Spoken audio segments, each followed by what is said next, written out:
Hi friends, this is Harry. Cinema bus அப்டேட்டில் ஒரு லேட்டஸ்டான ஒரு அப்டேட்டோடு வந்திருக்குங்க.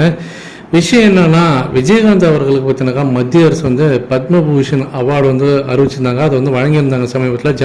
ஜனாதிபதி அவர்கள் வந்து விஜயகாந்த் அவர்களுடைய மனைவி கிட்ட பார்த்தீங்கன்னா பிரேமலதா கிட்ட அது வந்து வழங்கியிருந்தாங்க. அது நம்மளால் பார்க்க முடிஞ்சது.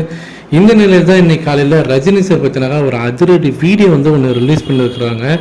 அதில் என்ன சொல்லியிருக்காங்க அப்படின்னு பார்க்கும்போது, பத்ம விருதுகள் பற்றினாக்கா அந்த புத்தகத்தில் வந்து விஜயகாந்த் அவர்கள் வந்து அந்த வரலாற்றில் வந்து இடம்பெற்றிருக்காரு.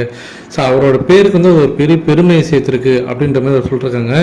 அதே போல் விஜயகாந்த் போல் ஒரு யாரையுமே நம்மளால் பார்க்க முடியாது நம்ம லைஃப் டைமில். அவ்வளோ வந்து ஒரு நல்ல மனசு படைச்சவர் அவர் அப்படின்ற மாதிரி சொல்லியிருக்காரு. அவருடைய அந்த மறைவு அவரை நான் இப்போ ரொம்பவே மிஸ் பண்ணுறேன் அப்படின்ற மாரி ரொம்பவே பார்த்தீங்கன்னாக்கா ஒரு மாதிரி கண்களுக்கே அவர் வந்து அவர் பேச ஆரம்பிச்சிட்டார் அப்படின்னு சொல்லணும்.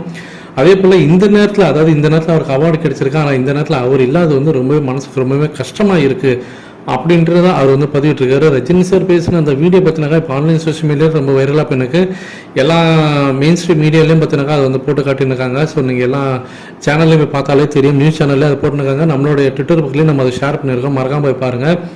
ஸோ விஜயகாந்த் அவர்கள் பார்த்தினாக்கா ஒரு நல்ல மனிதர். ஸோ அவர் வந்து இப்போ வந்து பார்த்தினாக்கா நம்ம கூட இல்லைன்றது எல்லாருக்குமே வந்து ஒரு பெரிய வருத்தத்தக்க ஒரு விஷயம். ஆனால் அவர் அரசியலுக்கு வரும்போது அவர் வந்து எல்லாருமே கேலி கிண்டலாம் பண்ணியிருந்தாங்க. ஆனால் இப்போ அவரோட மறைவுக்கு பிறகு பார்த்தினாக்கா அவர் வந்து ஆஹா ஓஹோன்னு சொல்லிட்டு அவரை நம்ம புகழ்ந்து தள்ளினோம். நம்மகிட்ட இருக்கக்கூடிய ஒரு பிரச்சனையே இதுதான்.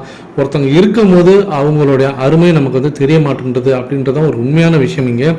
ஸோ அவருக்கு பார்த்தினாக்கா இந்த பத்ம விருது கிடைச்சது வந்து கண்டிப்பாக ஒரு பெருமை அப்படின்னு சொல்லணும். ஸோ ரஜினி சார் உருக்கமாக பேசக்கூடிய அந்த காணொலி பார்த்தினாக்கா ரொம்பவே வந்து மனசு நமக்கே வந்து ஒரு நெருடலாக ஒரு மாதிரி கஷ்டத்தை ஏற்படுத்தக்கூடிய அளவு தான் இருந்தது. சரி, எந்த அளவுக்கு அவர் வந்து அவருடைய நண்பர் வந்து அவர் அந்த நேரத்தில் மிஸ் பண்ணுறாரு அப்படின்றத ஒரு தெளிவாக பார்த்தினாக்கா பேசியிருக்காரு அப்படின்னு சொல்லணும். இதை பற்றி உங்களுடைய கருத்துக்கள் என்ன? ஸோ விஜயகாந்த் அவர்களுக்கு இப்போ கிடைச்சிருக்கக்கூடிய இந்த விருது ரொம்ப காலதாமதம் கழிச்சு ரொம்ப லேட்டாக டிலேடாக கிடைச்ச ஒரு அவார்டு நீங்கள் நினைக்கிறீங்களா, இல்லை ஒரு சரியான நடவடிக்கை தானா அப்படின்றத மறக்காம கீழே சொல்லுங்க ஃப்ரெண்ட்ஸ்.